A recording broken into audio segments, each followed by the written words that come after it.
기도하겠습니다. 사랑이 많으신 하나님 아버지 감사합니다.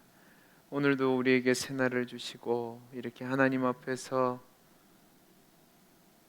첫 시간을 드려 하나님께 영광 돌리게 하시니 감사합니다. 이 시간에 우리 하나님이 함께하여 주시고 말씀을 통해서 하나님의 뜻을 깨닫게 해주셔서 오늘도 그 말씀 붙잡고 하나님이 원하시는 성도의 삶을 살아가는 우리 모두가 되게 주옵소서. 은혜 주시기를 소망하며 사랑 많으신 예수님 이름으로 기도하옵나이다. 아멘. 오늘 우리에게 주신 하나님의 말씀은 역대하 25장 1절에서 13절 말씀. 역대하 25장 1절에서 13절 말씀입니다. 찾으셨으면 한 절씩 교독하시고 마지막 절은 합독하도록 하겠습니다. 아마샤가 왕위에 오를 때의 나이가 25세라 예루살렘에서 29년 동안 다스리니라. 그의 어머니의 이름은 여호앗단이요 예루살렘 사람이더라. 아마샤가 여호와께서 보시기에 정직하게 행하기는 하였으나 온전한 마음으로 행하지 아니하였더라. 그의 나라가 굳게 섬에 그의 부왕을 중인 신하들을 죽였으나 그들의 자녀들은 죽이지 아니하였으니 이는 모세의 율법책에 기록된 대로 함이라. 곧 여호와께서 명령하여 이르시기를 자녀로 말미암아 아버지를 죽이지 말 것이요 아버지로 말미암아 자녀를 죽이지 말 것이라.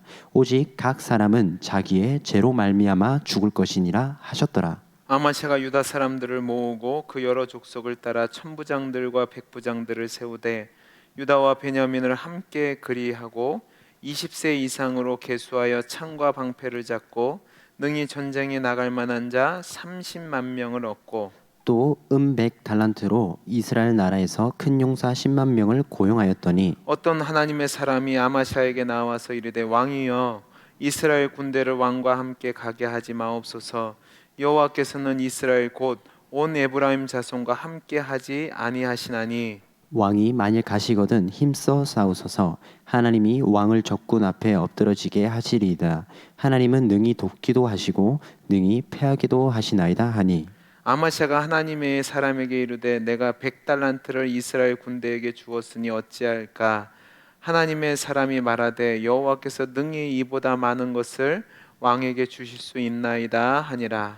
아마샤가 이에 에브라임에서 자기에게 온 군대를 나누어 그들의 고향으로 돌아가게 하였더니 그 무리가 유다 사람에게 심히 노하여 분연히 고향으로 돌아갔더라. 아마샤가 담력을 내어 그의 백성들을 거느리고 소금 골짜기에 이르러 세일 자손 10,000명을 죽이고 유다 자손이 또 10,000명을 사로잡아 가지고 바위 꼭대기에 올라가서 거기서 밀쳐 내려뜨려서 그들의 온 몸이 부서지게 하였더라. 같이 읽습니다. 아마샤가 자기와 함께 전장에 나가지 못하게 하고 돌려보낸 군사들이 사마리아에서부터 베트호론까지 유다 성읍들을 약탈하고 사람 3,000명을 죽이고 물건을 많이 노략하였더라. 아멘.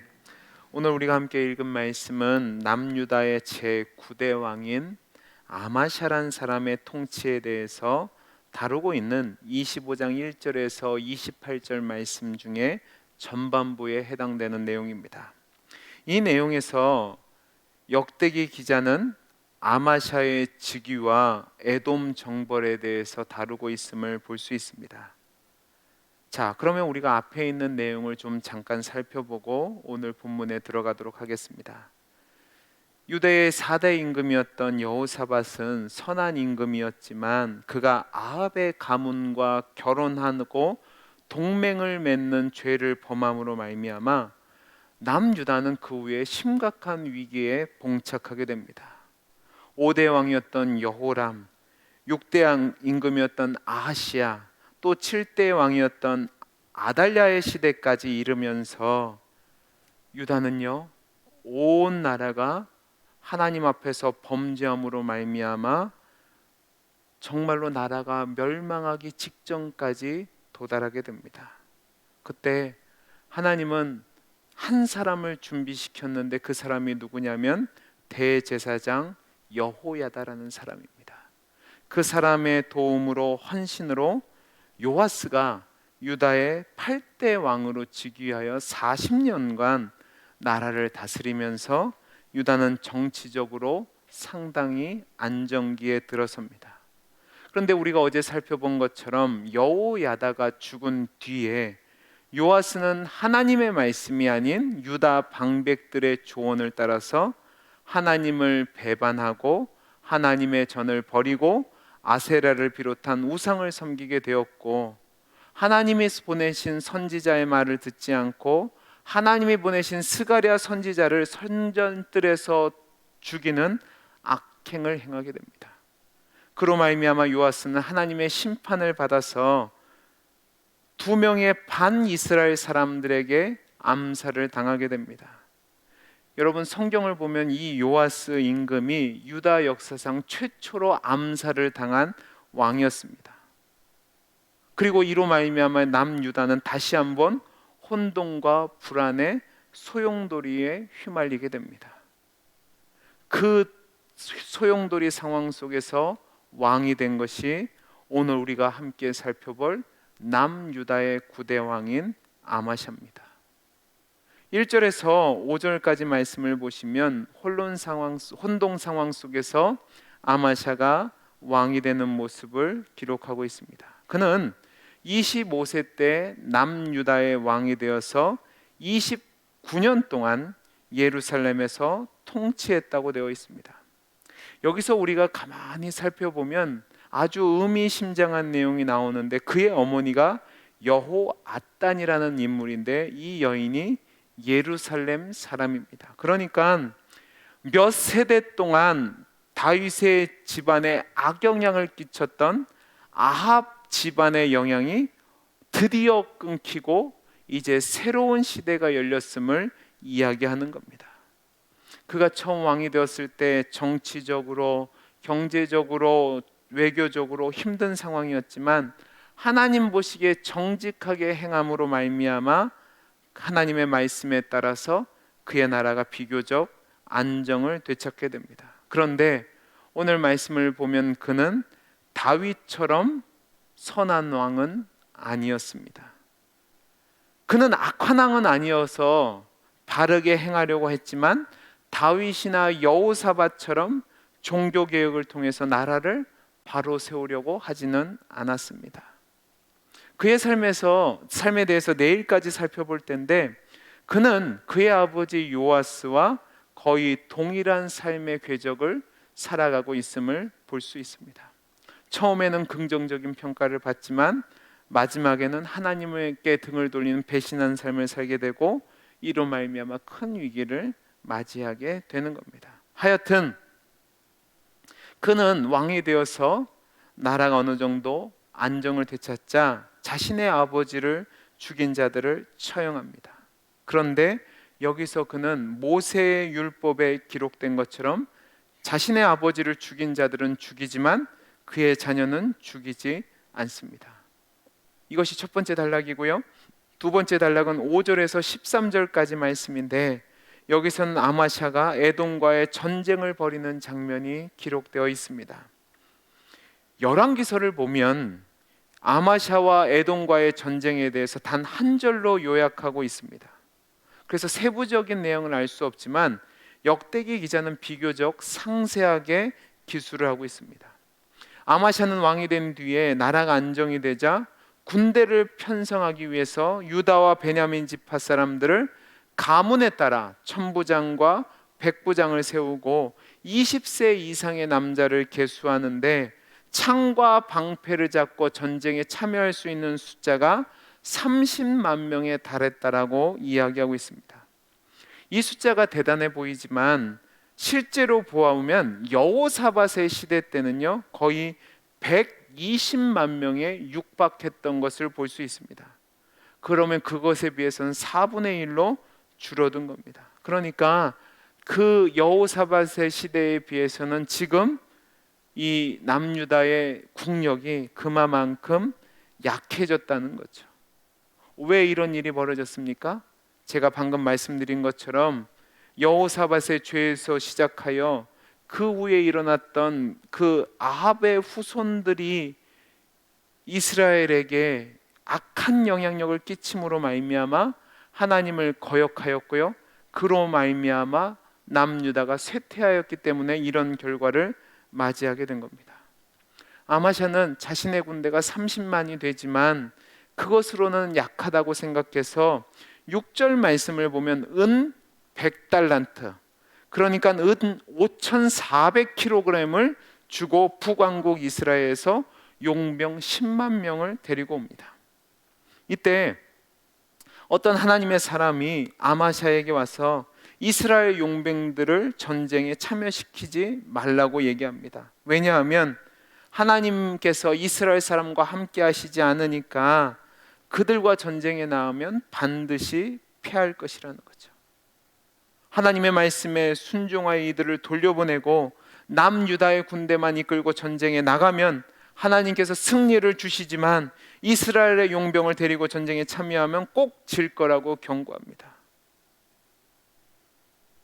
이것을 통해서 하나님은 전쟁의 승패는 군사에 달려 있는 것이 아니라 하나님께 속하여 있음을 보여주는 거고요. 하나님께 전적으로 의지하고 순종함으로 말미암아 이 아마샤 임금이 승리를 얻든지 아니면 불순종으로 말미암아 패배를 얻든지 둘 중에 하나를 선택하라고 선지자를 통해서 말씀하신 겁니다. 하나님이 보내신 선지자의 말을 들은 아마샤는 겸손한 자세를 보이면서 그가 하는 말에는 순종했지만 이 은 100달란트가 본전 생각으로 난 겁니다. 그래서 그는 하나님의 사람에게 그러면 이미 지물한 이 100달란트는 어떻게 하면 좋겠냐고 묻자 하나님의 사람이 뭐라고 얘기합니까? 왕이 하나님 말씀에 순종하면 전쟁의 승리 이후에 얻게 될 노량물이 그것보다 훨씬 더 많아서 충당하고 남을 것이라고 이야기합니다. 선지자의 말을 들은 아마샤는 과감히 용병들을 돌려보냅니다. 싸우러 왔던 이스라엘 용병들은 매우 불쾌하게 생각하고 집으로 돌아갑니다. 여러분 이상하지 않습니까? 생각해 보세요.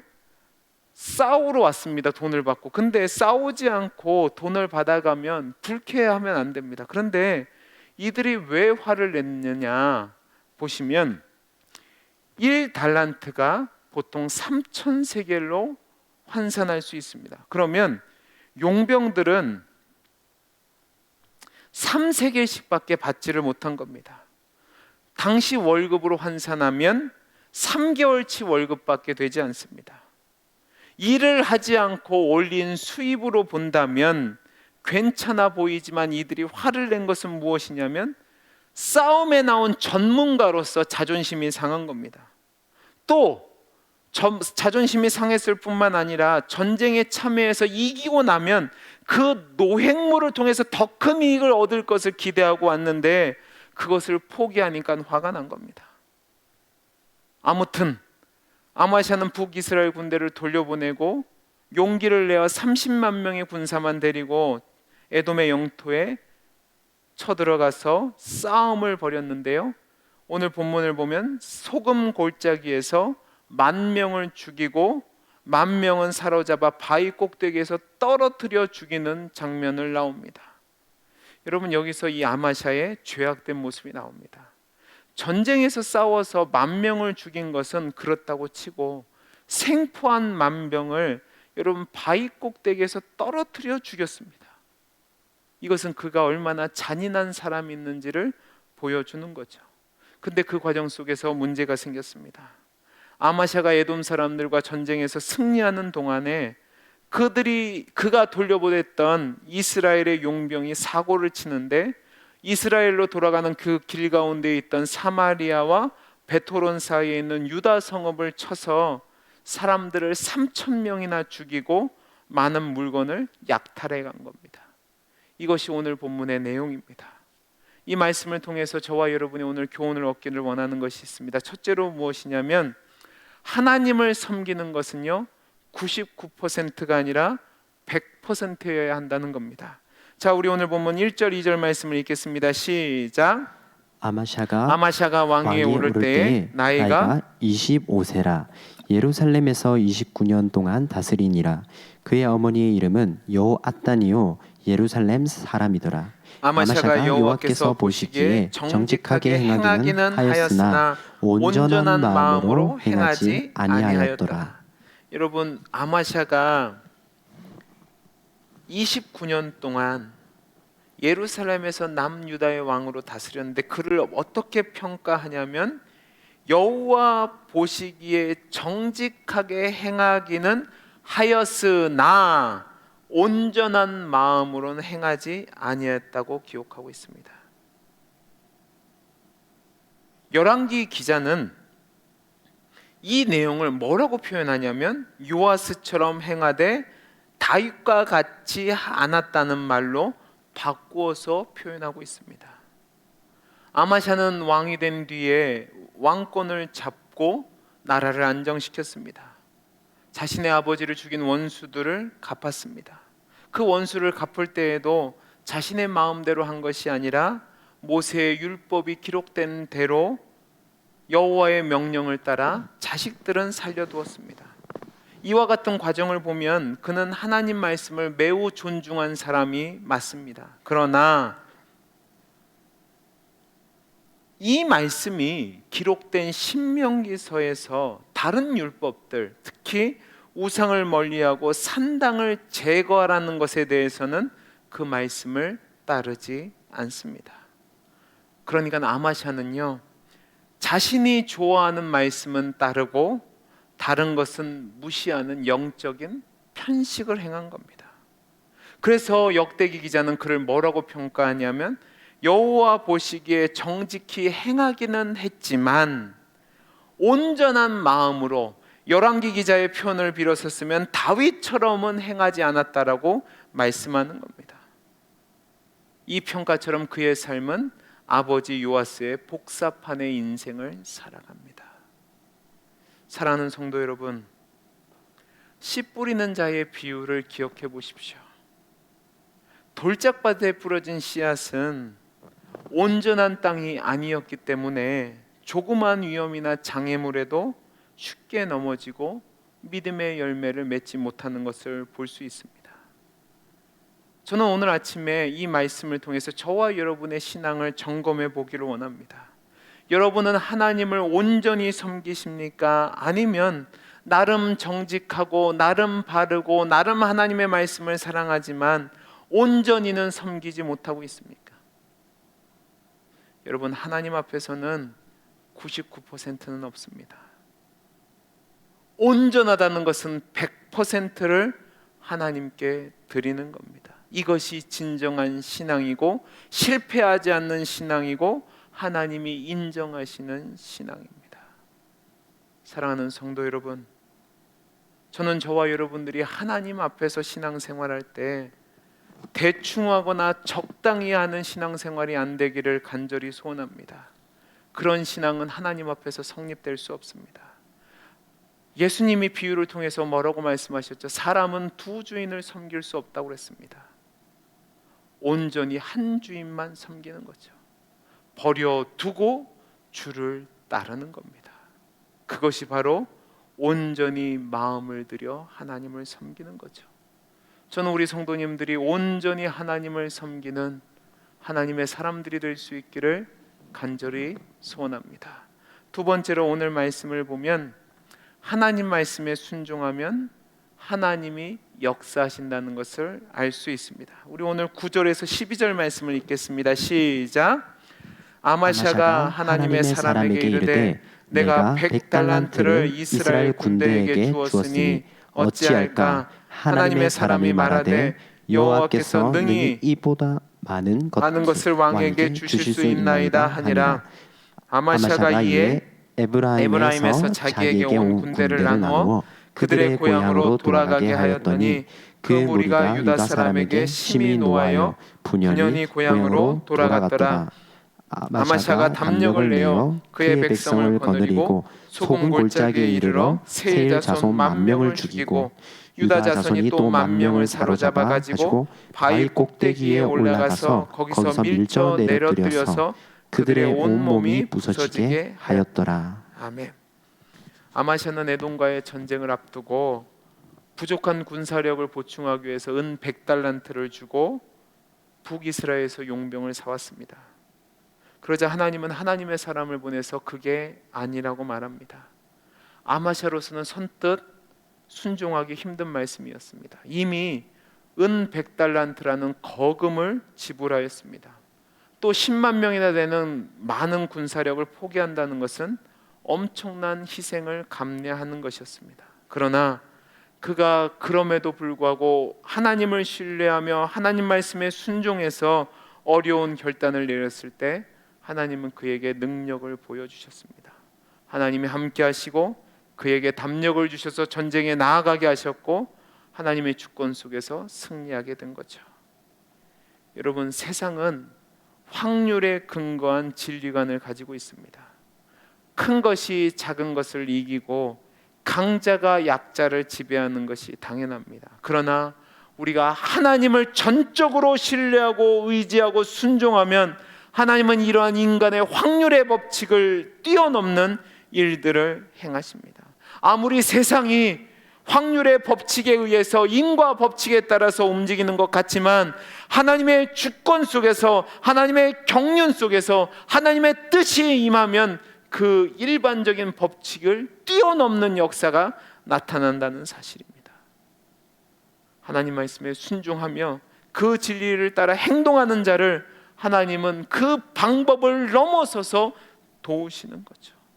약할 때 강함이 되시는 하나님을 기억하시기 바랍니다.